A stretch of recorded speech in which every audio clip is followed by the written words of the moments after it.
Hi guys, কেমন আছো? আমি তো ভালোই আছি। আজ বাজকুলে এসেছিলাম একটা কাজের জন্য, বাট কাজটা তো হয়নি, তাই স্টেশনে এদিকে এসেছিলাম বাজকুলে। তোমাদের একটু স্টেশনটা ঘুরে দেখাচ্ছি, চলো আমার সাথে।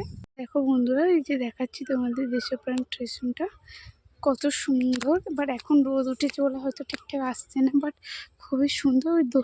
ওই দোতলা দিয়ে ওই পাশে যাওয়া যায়। আর এখানে এই দেখতে পাচ্ছ, এই ট্রেনটা সবসময় থাকে এখানে। একটু পরেই ট্রেন আসে।